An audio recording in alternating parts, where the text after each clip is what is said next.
We continue to lean into our Fiesta Bowl discussion as Miami faces off against Ole Miss. Gentlemen, this is a 3.5-point spread now, 51.5-point total. And Tom, I'm going to start with you. Let's talk about our favorite side. And obviously, we tipped our hand a few minutes ago, so it's Ole Miss plus the points, right?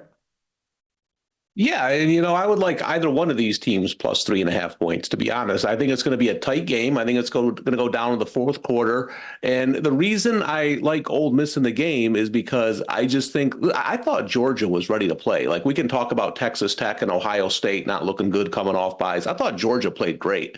Trinidad Chambliss was the best player on the field. He made the plays late in the game. That was the deciding factor.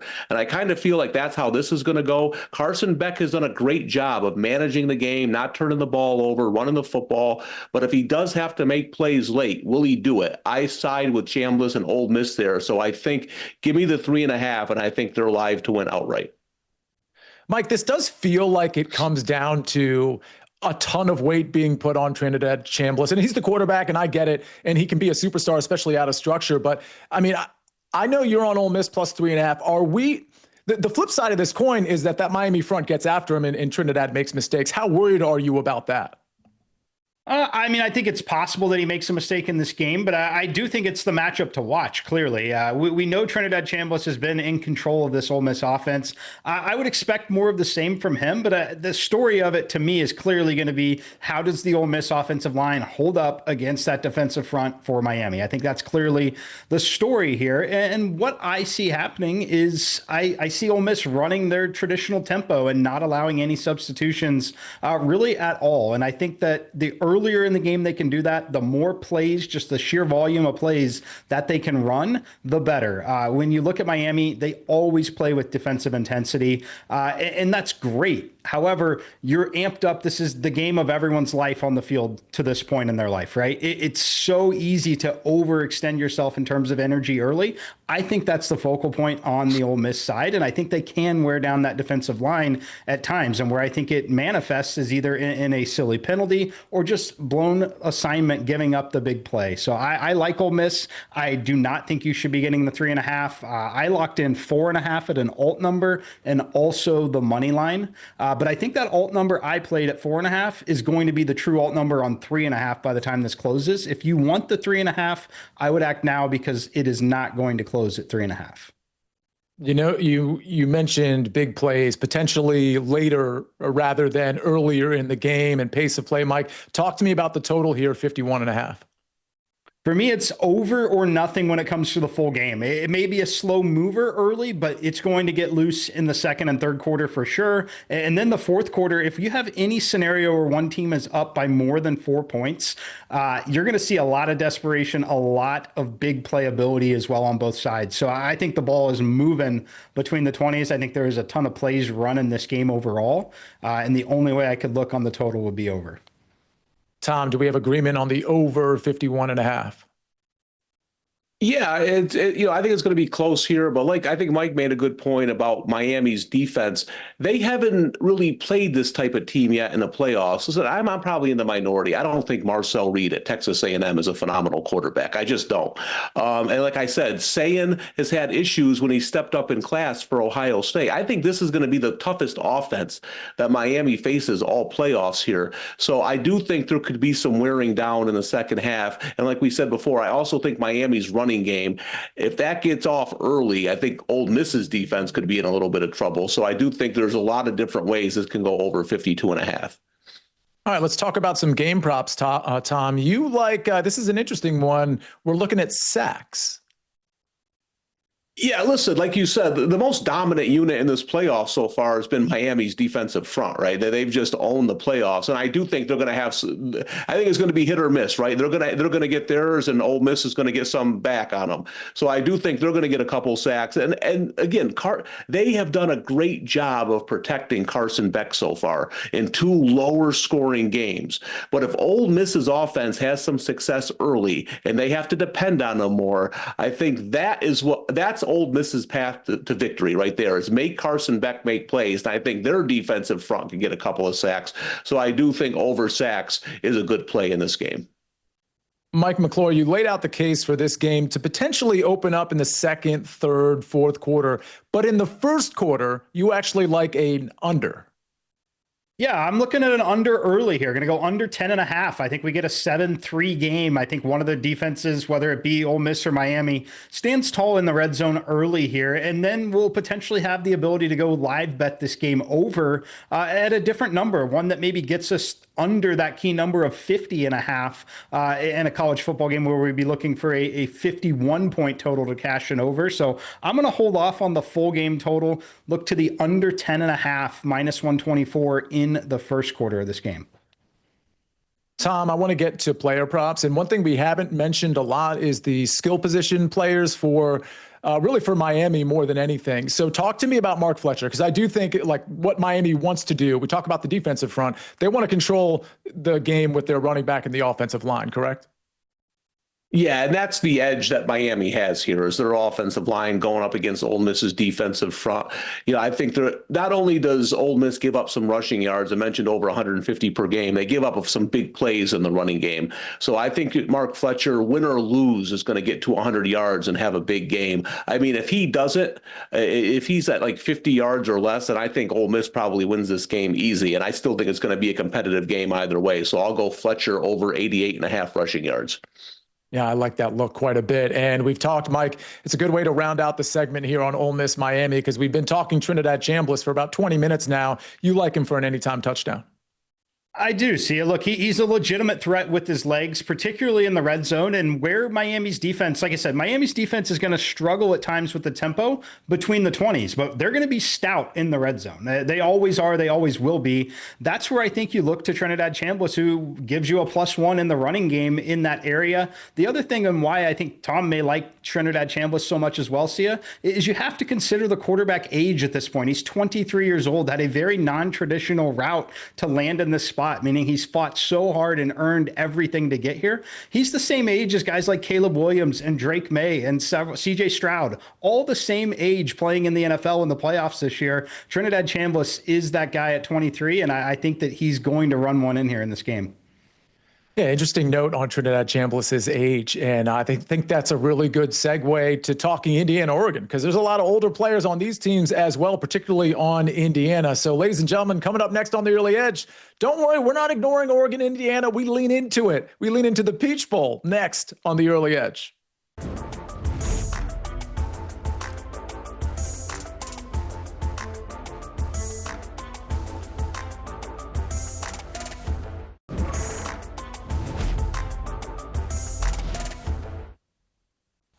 We're back on the Early Edge here on CBS Sports Network. And of course, I'm still joined by Tom Casale, Mike McClure. We move from the Fiesta Bowl to the Peach Bowl, and we go to Indiana, Oregon. This is a 3.5 point spread, 47.5 point total now here at BetMGM. Tom, I'm going to start with you, starting with the spread here. Who do you like?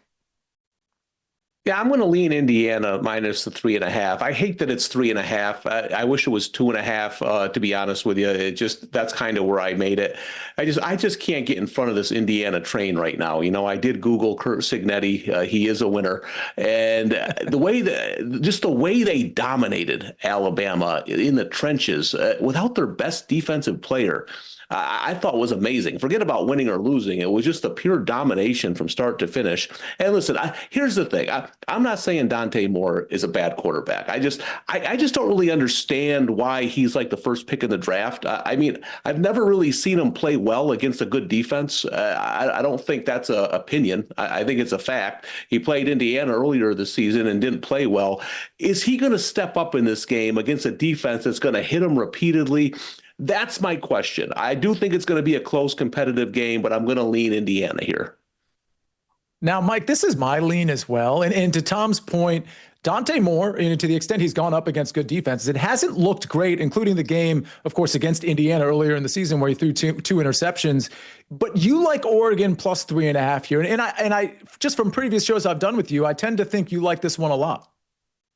Yeah, I do like Oregon here, and I will admit the number that I'm holding, and I'm not buying at 3.5. I played this at 6.5. It was available at 6.5 at an alt number at just minus 138. That number is moved to minus 163 now, and very different play. So while I am on Oregon in this game in a sense, me needing 6.5 is a massive difference than 3.5 when it comes to this particular game. I certainly lean towards the Oregon side. I think they can win out. And what this game kind of reminds me of, guys, to be honest with you, is Ole Miss Georgia. You look at the Ole Miss team, what did they do? They lost one game all year, the game that they were competitive in, to Georgia. They get to rematch with them here, and they ultimately have a tight game. They're down a little bit at times. I mean, they're down double digits to Georgia at that time, and they find a way. It's so difficult to beat a team multiple times in the year when you're talking about this caliber of a team. So I personally think that this game is a field goal game either way. I know that Indiana has been good. I think that everyone here can admit that if you're backing Indiana, you're buying into their absolute peak market value. It gets a little further up that board every single time they take the field. So far, they've done a great job of winning those games when they're in front of them. I was not impressed with what Ohio State put out there on the field. I like that Oregon came off that grinder against Texas Tech. So again, I'm holding 6.5. I'm not playing 3.5 here personally, but I do think it is a field goal game one way or the other. Yeah, the numbers certainly have moved around, but there's also alt lines you can play. Tom, you were talking about the 3.5.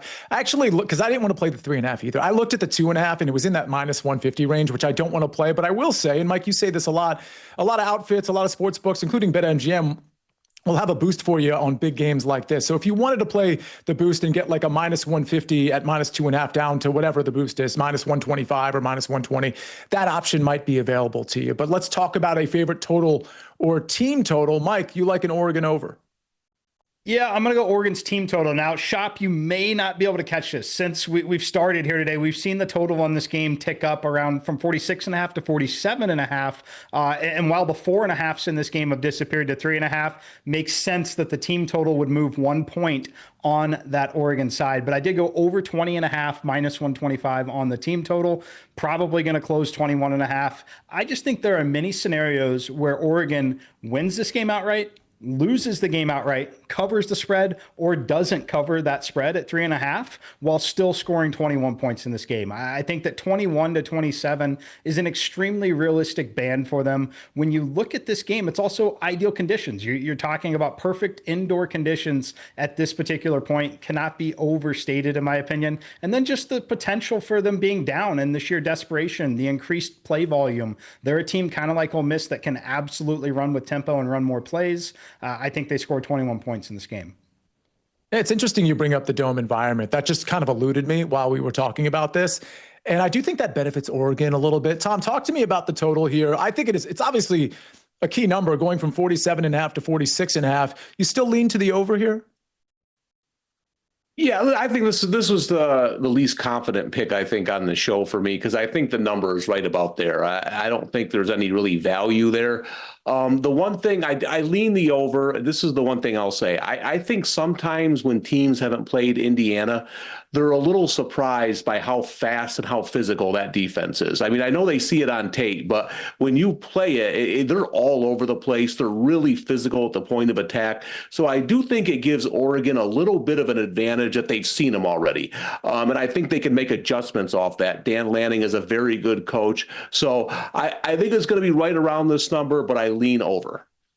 All right, let's talk about a game prop, Tom. You like a first quarter under for Indiana? Yeah, I mentioned the over, but I could see this game starting a little slow, and so the team total for Indiana in the first quarter is 6.5. I don't know if they get a touchdown in the first quarter. I could see them drive it. I could see a couple of longer drives in this game, eating up a little bit of clock. So I'm going to fade Indiana scoring a touchdown in the first quarter and go under 6.5 points. Mike, both these teams played great defense last week. You like a first quarter under as well? Yeah, under 9.5 in the first quarter, currently trading at plus 110, which I get why the number is where it is. Like a touchdown and a field goal in perfect conditions like this, certainly well within the range. The only thing I would say to that point is college kicking is very different than NFL kicking. It's certainly nowhere near as reliable. So when I look at this spot, for me, it's an under early. Both teams' defensive intensity, and I I think that while there could be potential for a trick play or two in this game, I think that you could see a conservative start a little bit here. I don't think that either team really wants to give it away and give up that big play and that big score early in this game. So I'm going to go under in the first quarter. Ravens fans saying, NFL kickers, not so easy either in that league. All right, too soon. Let's go to a favorite player prop before we move along here. And you're both on the same one, which is really interesting because it's not a common prop necessarily. Mike, I'm going to let you lead here. Yeah, going to go Dante Moore rushing yards, quarterback rushing yards over 3.5. Important to note in college football, sacks are negative rushing yards. But when I look at this particular number, I just think it's a little too low. I think that he's not going to get sacked often in this game because I think there's going to be an extreme conscious effort in that huddle and from that sideline, get rid of the ball quickly, and in any sort of trouble, simply get rid of it. We do not need long situations. We cannot take sacks in this game. And I think he turns into a runner. I think that Davison is going to be out for this game for Oregon. It's a three-headed monster in that backfield. He's one of the two freshmen there. I think that Moore may actually run a little bit more in this game and really they may go for it on fourth downs, right? And try to pick up those 1 or 2 yards. That's where I think he racks up just enough rushing yards to go over. I would set this line personally at 8.5. All right, we're going with more and more. Do you want to add any more there, Tom Casale, on that prop? No, I agree with Mike. Listen, Moore doesn't run a ton, but I think with the way Indiana gets after the quarterback, there's going to create some lanes where he can take off here and there. And we're not talking about 30, 40-yard runs. We're talking about maybe to extend a drive or get a first down. So I thought this number was a little low in a big game. I always think even if athletic quarterbacks don't run a ton, the bigger the game, sometimes they take off more times than they would during the regular season in a meaningless game in October. So I like him to get over 3.5 yards, even when you add in the sack totals.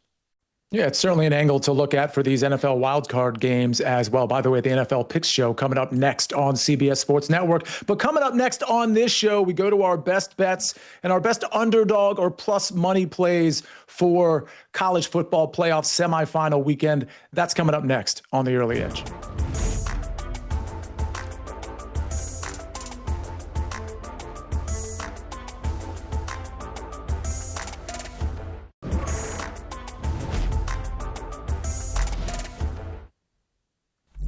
It's time for our best bets and underdog plays. Last week, Emory goes 1-1, Mike goes 1-1, and Tom wasn't with us last week. You see the overall records here. Mike just doing a great job, up over 10 units.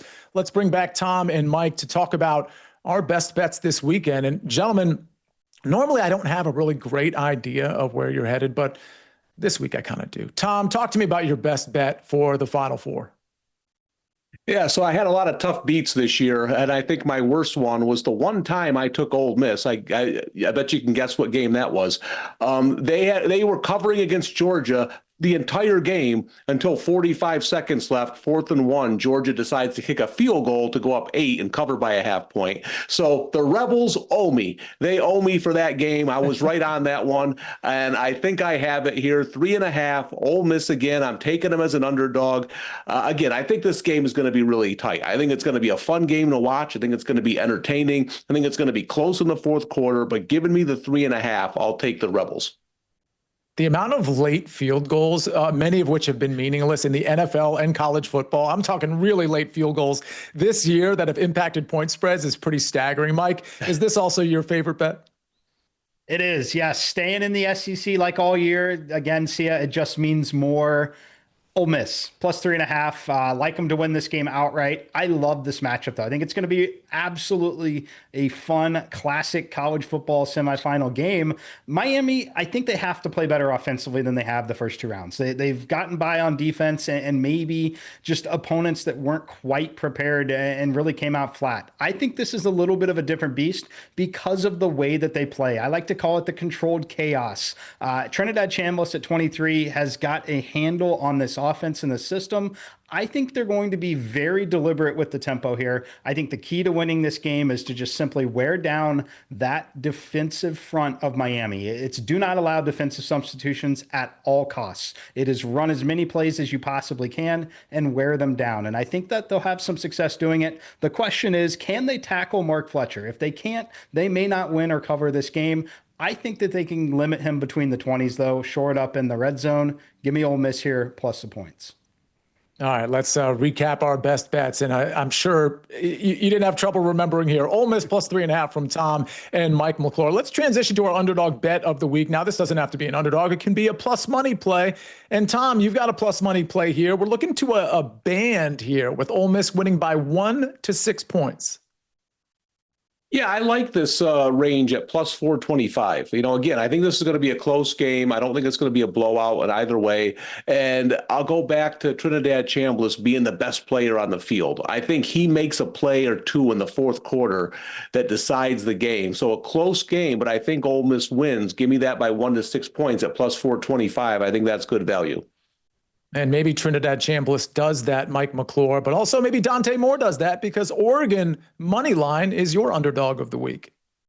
Yeah, I'll take Oregon on the money line here, plus 154. Look, Indiana on paper, clearly the better team. They won the head-to-head result. They're at their peak market value, though, in my opinion. I was still impressed with Oregon against Texas Tech. We've argued long and hard for most of the season that Texas Tech defensively on that defensive front is the best defense in college football.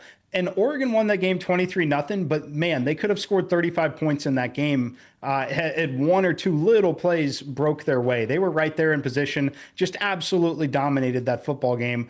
I think this game's a lot closer. I think it's just like Ole Miss and Georgia. Ole Miss was competitive against Georgia in the regular season. Georgia got the win. They get the rematch here. So difficult to beat these teams twice.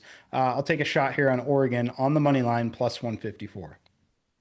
Mike, speaking of taking a shot here, so we're going to close this segment with maybe some predictions for next year. And Tom, we'll get to your prediction in just a second. But Mike, your prediction is very interesting because it implicates Oregon not only this year, but also next year. Talk to me.